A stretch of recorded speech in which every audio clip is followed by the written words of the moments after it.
Good evening, everyone. My name is Lauren Barnett. So nice to be here tonight. Thank you so much for having me. Pete, thank you for inviting me and for putting this on. And it's been really nice to meet some of you and connect with you before we got started here. I know there's lots of rich real estate history in this room, so I look forward to meeting all of you at some point in the future and hearing about your real estate experience and your real estate goals. I wanted to present an introduction to capital fundraising tonight and just tell you a little bit about myself. I'm an attorney. My firm is Barnett and Ingold. My career experience is in private equity and real estate development. Over the course of my career, I have, on behalf of my clients, created 60 different funds. And with that team, raised over $190 million.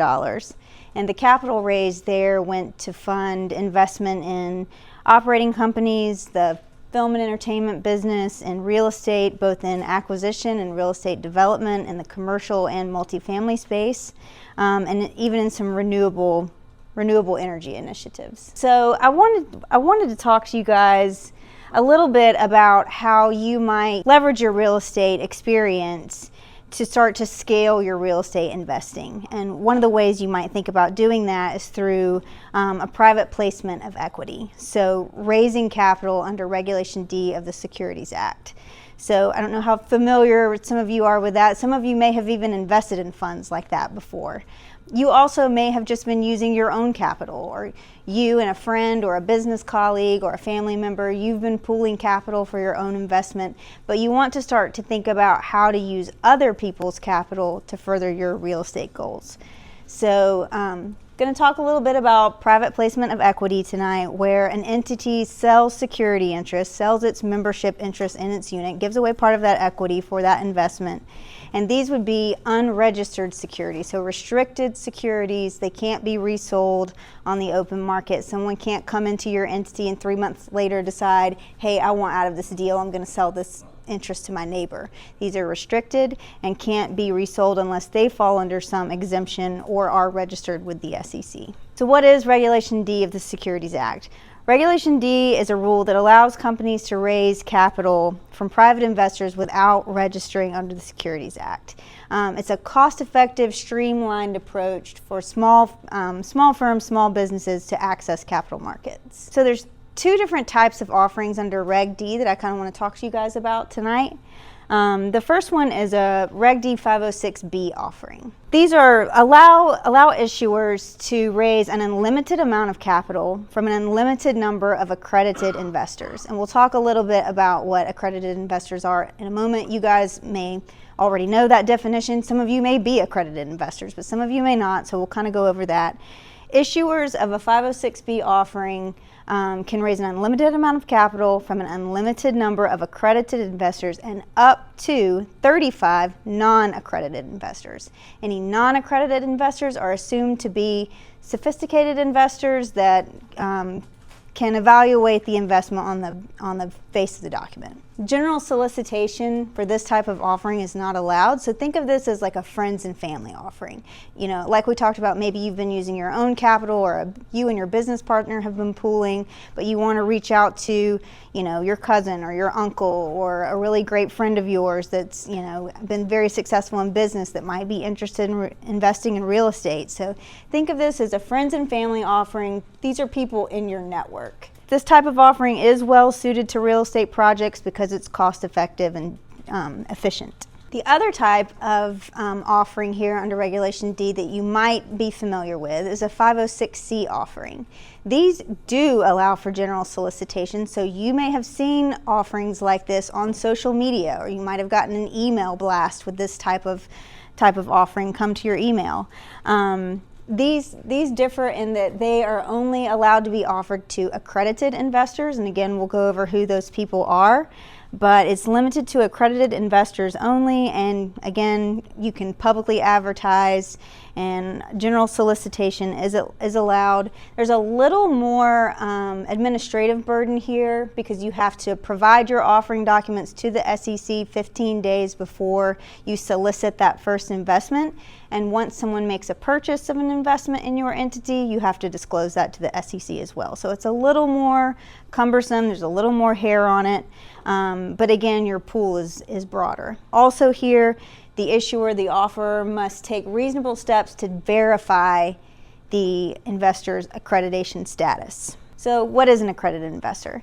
It's a person or an entity or an institution defined by the SEC that they are allowed to invest in securities that are not registered with the SEC.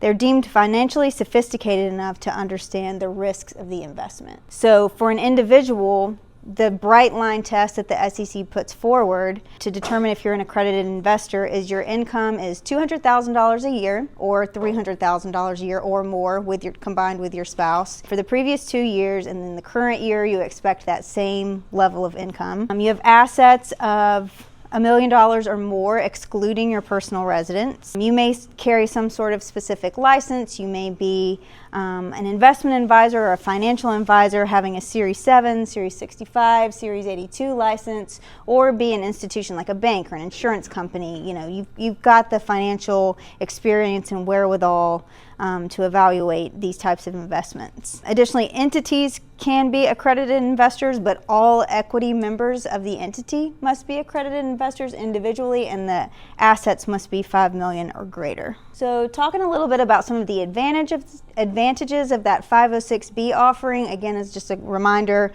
that's the one where you cannot make general solicitations and general advertising, but you can use both accredited and non-accredited investor capital. So you have access to a broader base, and there are fewer compliance burdens. You would not be sending your offering documents to the SEC prior to solicitation, and so there are lower costs because of those lower administrative burdens.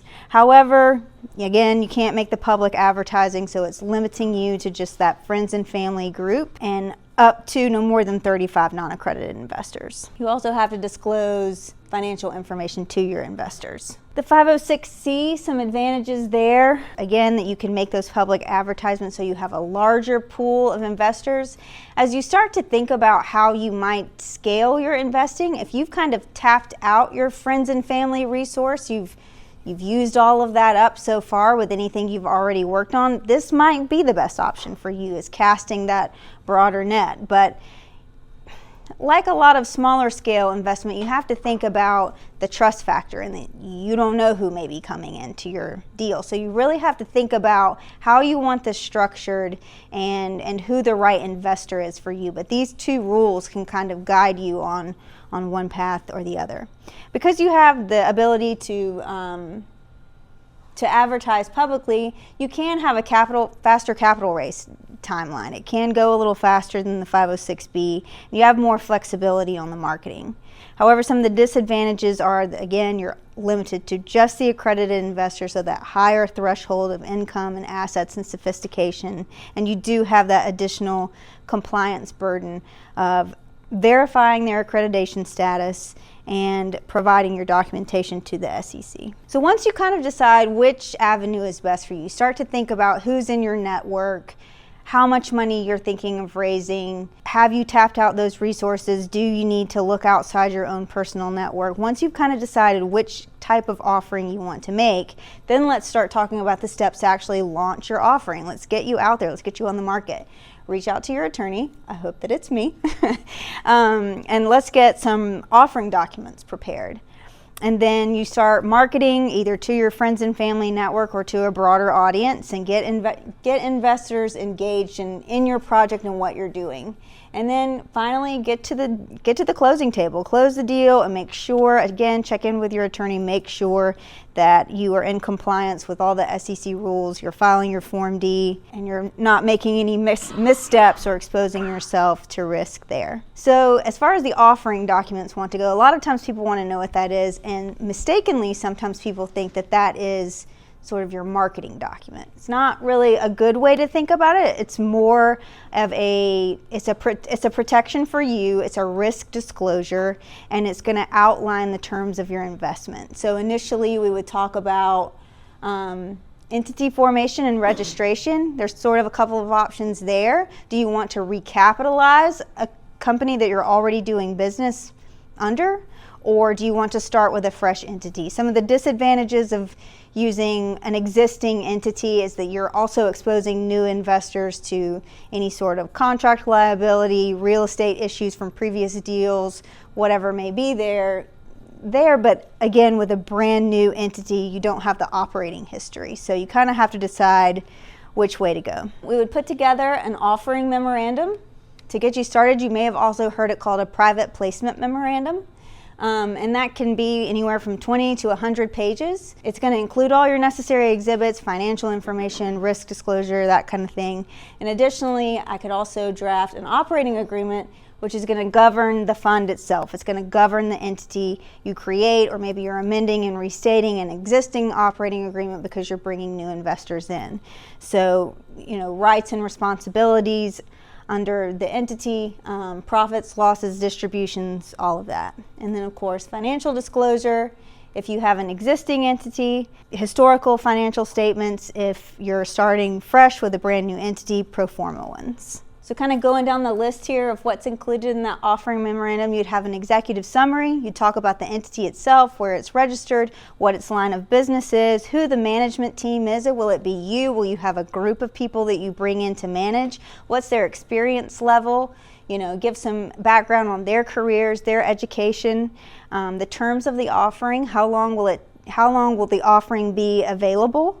When is it expected to close? How much will you be raising? What's the minimum investment amount? And then once you actually bring in the capital raise, what will you do with the proceeds? Kind of breaking down, where will the money go? What will it be used for? And then I think this is really important too, and this is one of the biggest protections, is disclosing those risks. What are the risk factors related to your specific business or industry? Like I mentioned, this fundraising is not limited to just real estate, so this could be any sort of fundraising. And what industry and business specific risks are there that you want to be sure you are disclosing to investors so that you're protected? You can say, I have not made any false or misleading statements about this investment. And of course, we all hope it is a grand success, but in the case that it's not, you've been fully transparent about how things could happen, what could go wrong. And then talking about the business objectives, really diving deep into what the business of your entity, your fund will be.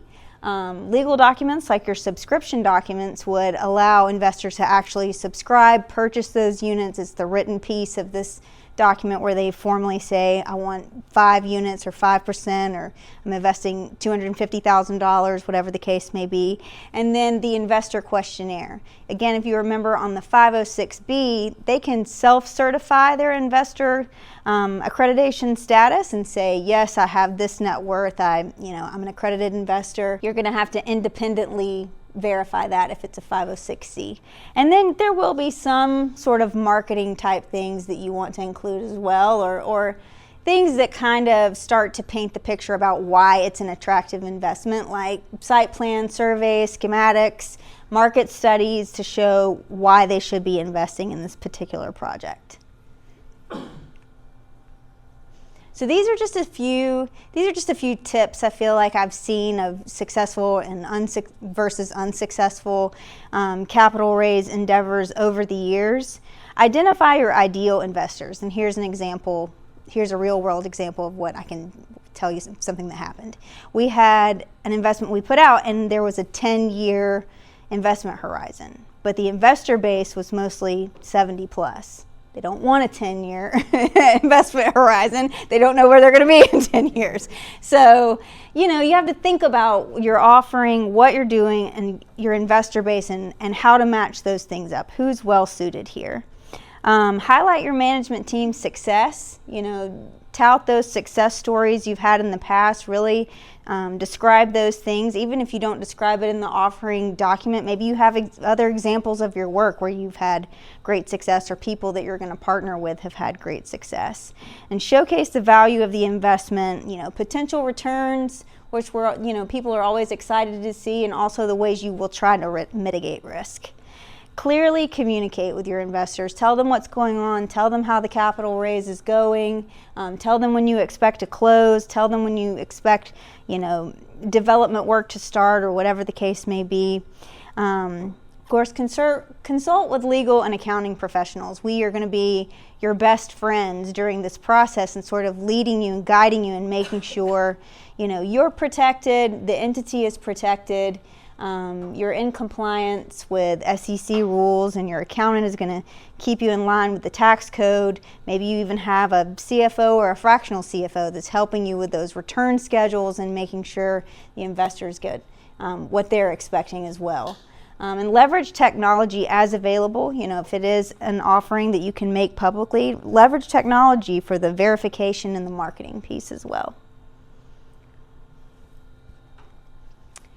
A question I get frequently is, what is the cost of putting together an offering like this? And I think there's 3 big pieces that kind of go into this, and that's legal, accounting, and marketing.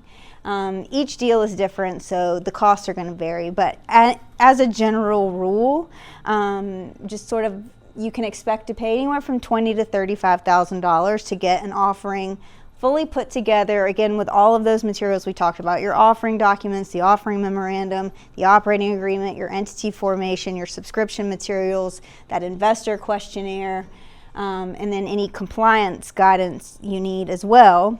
Accounting costs can be 1% to 2%. Of course, you're going to have the ongoing burden of having tax returns prepared and K-1s administered and all of that kind of thing.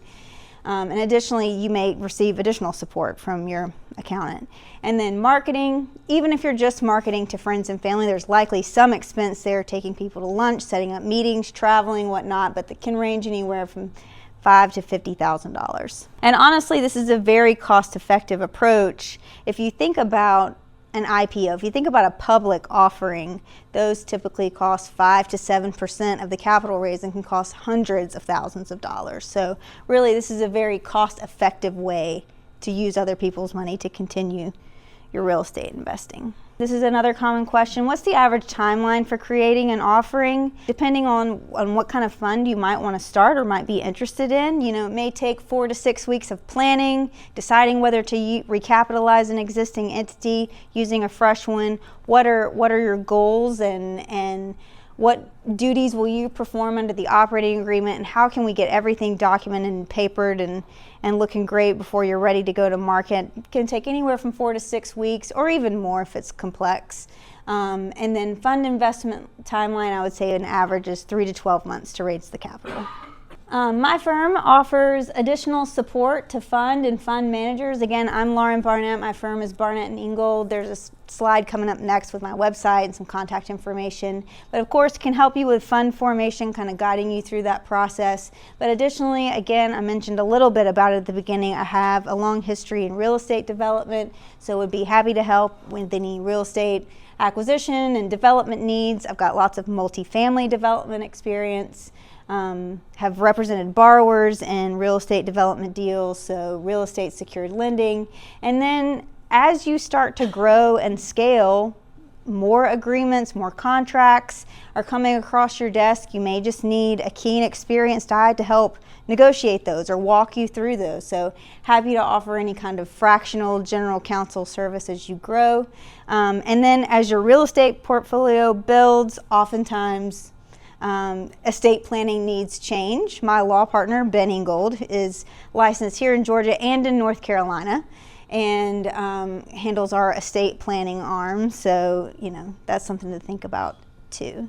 And my head's cut off, but there's my website and email and phone number. If you guys have any interest in talking about this further, I'd love to have lunch. I'd love to have a call. Shoot me an email. I'd love to talk to you about what you have coming up this year. I'd love to be a resource for you and support you, as you continue your real estate investing.